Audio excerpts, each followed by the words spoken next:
Hello everyone. Today, I am going to present the paper we submitted to the ICAPS 2020 conference. Our paper studies real-time traffic signal control systems using reinforcement learning. More specifically, we study how the action definition of a learning agent influences its performances depending on the traffic network characteristics. Our presentation will be organized as follows. First, we will present reinforcement learning algorithms and how they are usually applied to traffic signal control, or TSC. Then, we will describe our experimental framework in order to measure the effect of different action definitions on RL performance. Finally, we will formulate 3 guidelines for action-based definition using our experimental results. Reinforcement learning is a class of machine learning algorithms focusing on the interactions between an agent and its environment. The aim of the agent is to maximize its utility function by acting repeatedly on its environment. These actions change the environment state and yield a reward value denoting the quality of this action with regards to the agent utility. The main aim of reinforcement learning algorithms is to record these successive interactions in order to learn from them and maximize the agent's utility. The most commonly used RLTSC algorithm is QLearning. This algorithm uses a Q table to store the agent's past interactions with its environment. Each state is associated with a row and each action with a column of the Q table. In each cell of the Q table is the payoff estimation of the agent in terms of utility. Hence, every time the agent applies a specific action AT for a given environment state ST, the associated reward RT will be stored in the corresponding cell of the Q table using the iterative formula displayed below. When encountering a new state ST, the agent will almost always select the action that has the highest estimated payoff value in its Q table. However, since the agent is still in the learning process, it will select a completely random action with a small probability epsilon in order to force its exploration of the state action space and hopefully maximize its utility on the long run. This agent policy is called epsilon greedy. Reinforcement learning methods have been applied in the field of traffic signal control since the early 2000s with the influence of Markov-Viering's paper, which applied the QLearning algorithm at the intersection level in order to minimize delays on a road network. These results were improved sequentially in the literature to give form to complex models featuring multiple learning agents capable of coordination and using real traffic data as featured in the Marlin algorithm, which routed traffic using data from the city of Toronto. The starting point of our paper comes from the observation that 2 different action spaces are used in the RLTSC literature. On the one hand, actions can be phase-based, meaning that the agent chooses in advance the entire length of the next green phase. On the other hand, actions can be step-based, meaning that the agent decides whether to extend or end the current green phase every k steps. While all articles of the literature either choose a phase-based or step-based action space, none of them explicitly compares these 2 approaches or discusses their respective merits, possibly depending on traffic demand. This is what our paper does. In order to compare these different action spaces, we consider a traffic controller on a single 4-street intersection, whose objective is to minimize the cumulated vehicular delay on its length. In order to do so, the controller can set the length of the 2 main green phases on the signal cycle, psi1 and psi2. The state of the road network is encoded as a vector of 4 values. The first and second values represent the index and time spent in the current green phase, while the other 2 values, N1 and N2, represent the number of vehicles present on the streets associated with each green phase. The action of the agent depends on the action space. In the phase-based case, it chooses the total length of the next green phase. In the step-based case, it chooses whether to end the current green phase or to extend it.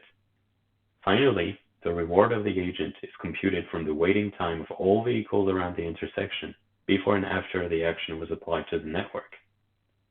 In order to test the performance of both action spaces under different traffic conditions, we generate traffic using 2 distinct Poisson arrival processes. The first one, using parameter lambda, is even across all streets around the intersection.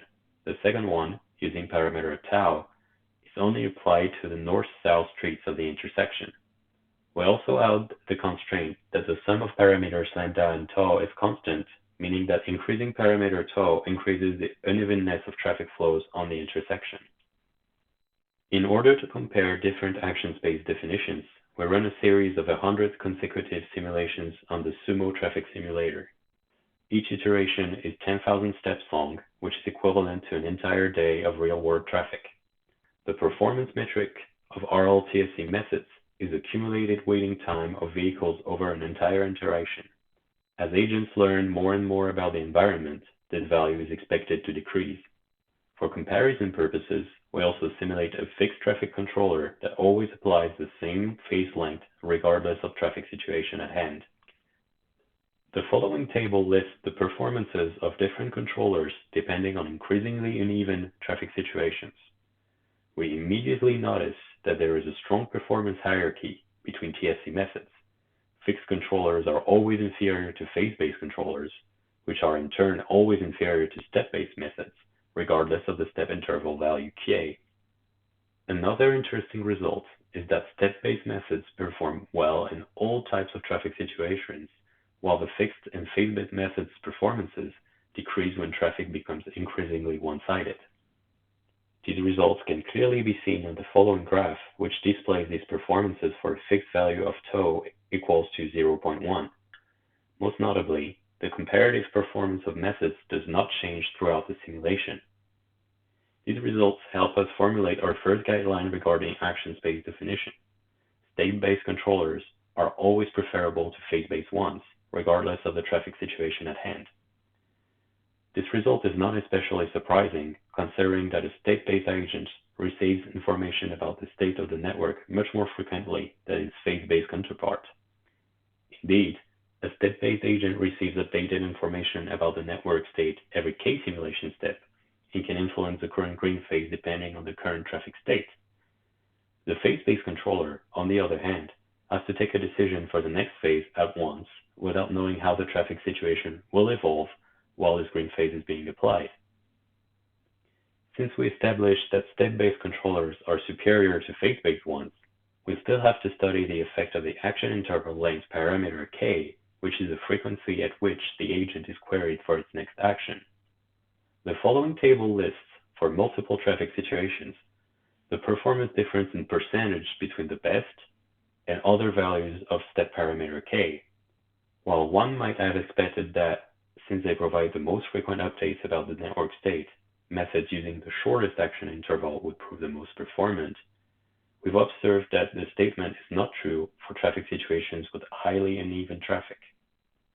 This observation helped us formulate our second guideline, stating that very short intervals between decision points are preferable for uniform traffic, while slightly longer intervals are preferable for skewed traffic demand. Finally, we ask ourselves what is the best one-size-fits-all kind of controller. This question is essential when one cannot know in advance the structure of the traffic demand around an intersection, or when feasibility and real-world applicability are important, in which case longer action interval steps seem more realistic than very small action intervals, which would require updating the system state and querying the agent every second.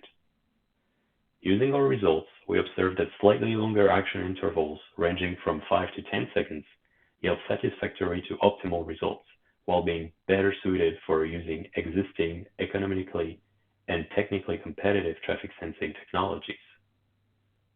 To summarize, our paper provided an in-depth comparison of phase and state-based action spaces for RLTSC. Our findings can be summarized in 3 guidelines. First, step-based actions are always preferable to phase-based ones. Second, shorter action intervals are better suited for uniform traffic demand. And finally, a realistic and performant action interval can be found between 5 and 10 steps. One of the limitations of our original findings was that experiments featured a simple 4-way intersection using only 2 green phases. We extended these experiments to a NEMA-type signal cycle controller, which features 4 different green phases and has a widespread real-life use, and found that all 3 guidelines remained exactly equal in this traffic situation as well. I want to thank you for listening to our presentation, and do not hesitate to ask us questions about our paper. Thank you.